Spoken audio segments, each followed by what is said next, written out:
Absolutely outstanding. Rise up. We all got to do it every day, don't we, in different form. Thank you so much for being so vulnerable and transparent, sharing that story as to why we're here today. There are others, and I want to invite them both to stage right now. Kathy May is former head of Loaves and Fishes. What a job she's done. Everybody in the media knew Kathy May because they knew what she did and what she was about. And my former colleague, this is why the microphone was so low. We're going to get that down a little bit. The one and only queen of all things. Queen of all things, that's right. I worked with her radio for years. Sue Zellickson, come on up here.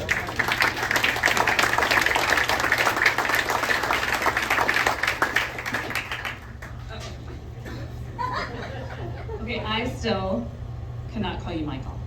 That's fine. I'm not changing that on my phone. You're still Nick when it comes up. So it was about 10 to 12 years ago, right, Nick? We met in the craziest place. Loaves and Fishes had just received funding to build a food truck so we could go out and serve people mobilely. So I called up my cousin, Mark Palm, and said, hey, I need a food truck and I've got money to build the truck. So we set up an appointment and I showed up and he's like, just a minute. And I'm like, hey, I'm your cousin. What do you mean, wait? Well, I'm talking to Mick Sterling. I was like, what does Mick Sterling have to do with a food truck? And why am I waiting? We became fast friends. I mean, literally, fast friends. And I found out that Mick was heading down to Dorothy Day and feeding people out of the back of a car. I said, well, Mick, this is just silly.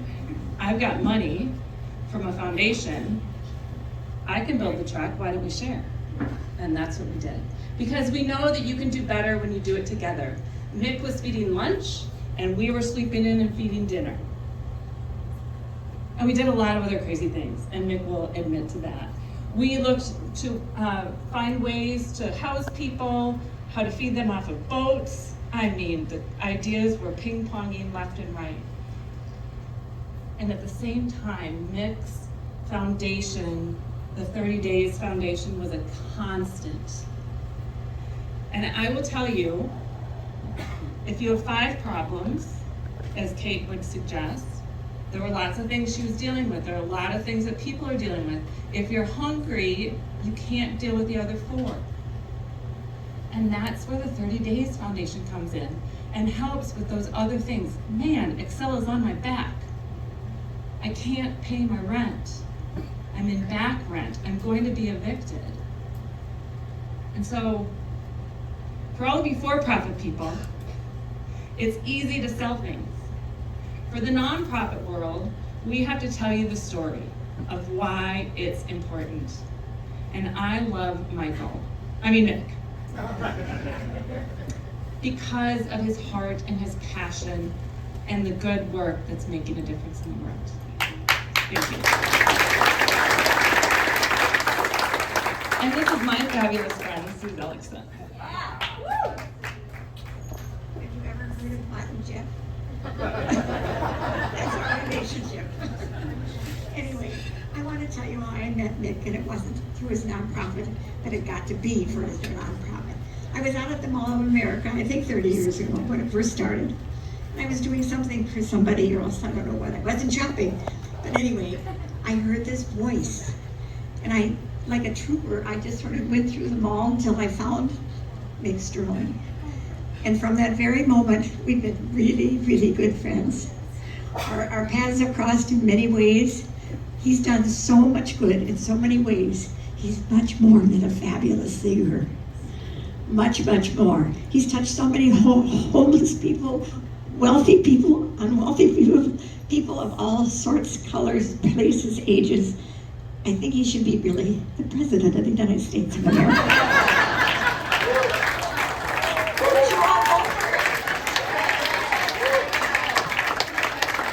He'd do a much better job than the 2 that are running. See how many people would be having good votes tonight. I think we can do it. They're looking for another candidate. Well, he's got a gig tonight. He can't be here. continue to support him in the way you do now and the way that he supports so many people. We're all blessed to have you in our lives. Thank you so much.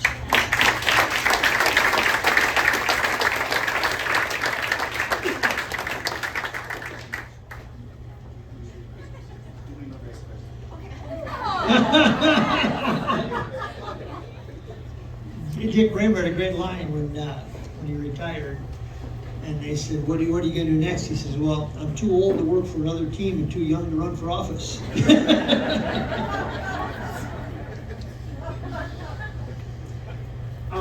Great speakers, and great that you guys all have that same passion and cause, and so too does our next guest. I want to bring up Meyer Belkin from the Act 2 Recovery. Meyer, come on up here. And let us know why we're here today. Thank you.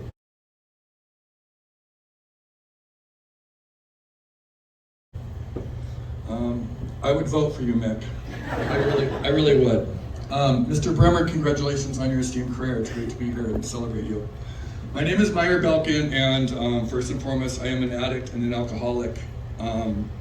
I celebrate today, this month, 5.5 years of continued sobriety.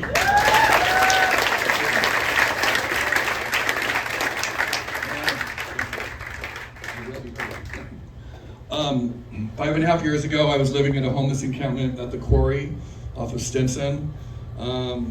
Broken, one shoe, just at the end of my road. Didn't know what I was going to do.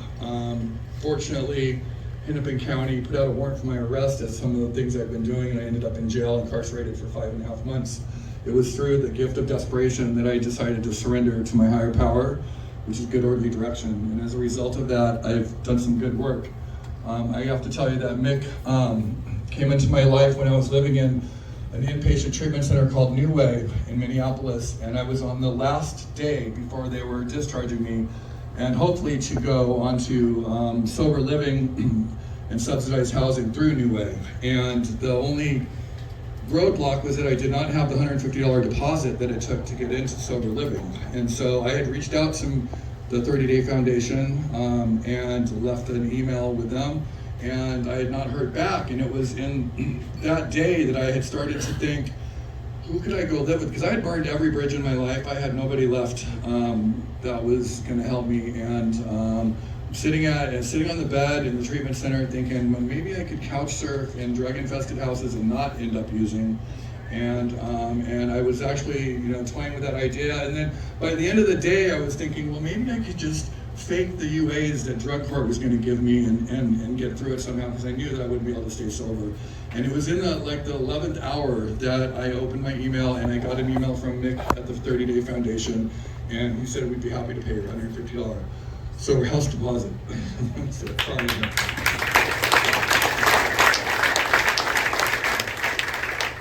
that changed the trajectory of my life, and I stand before you today as a result of that deposit, and I don't downplay that at all. It's completely true.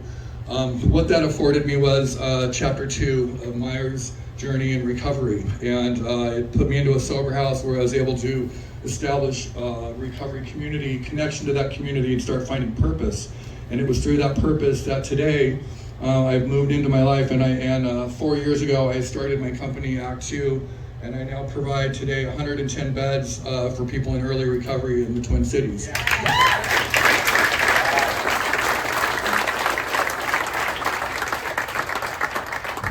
Since then, I've carried the embodiment of service that Mick provides all of us, and I see you as a mentor, and I just want to know how much I appreciate you. I've worked really hard to change the model of sober living in my own ecosystem, and the thing that we do is when residents move in, most of the people that come to us are coming from incarceration or homelessness or being unhoused, and one of the things that we do is immediately when they move in, we assess their immediate needs, and one of those things are hiring credentials, and it is my mission to provide people as many resources and as many connections to the community that I can.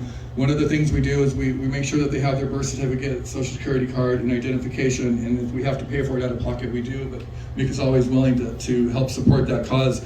And it's those things that help people to get back on the horse and get on in their life. Sorry, I'm a little nervous. We also, at 9 of our properties, we have a treatment bed, or we have a scholarship bed, so that if anybody graduates intensive outpatient, we provide them with free housing if they want to continue their journey into higher education. And today we have 9 people utilizing that bed, and I'm very proud of that. We are focused on providing people with food support. We just do a lot, and I have to just tell you that it all came as a result of that $150 grant that you gave me. I wouldn't be doing this work. I don't think I would have survived. I probably would have ended up homeless and possibly, who knows. I just can't tell you how grateful I am for you. I really am. And just really quick to lighten it up again. Well, you guys party, I party till I'm homeless. And that's the difference between people with SUD and people that don't have SUD. And I just want to just close with this real quick. I was almost late today. I was almost late because I got in a car accident a week ago. Somebody rear-ended me, and my car went into Lemaitrie's today for the body work. And I picked up my rental car from Hertz, and it's a Tesla. And so I'm sitting in my driveway. They delivered it to me. And I'm sitting in my driveway trying to get here, and I couldn't figure out how to start the damn thing. I didn't realize you had to put the key on the console to get the thing to work. And so finally, after a phone call to them, they said, "Well, is the key on the console?" And I said, "No." And so I'm here. Grateful for all of you. Thank you so much. I appreciate it. Well done.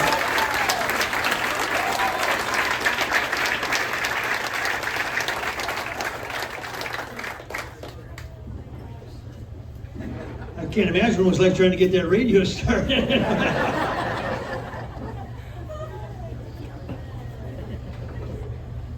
From the other, maybe a guy that you knew.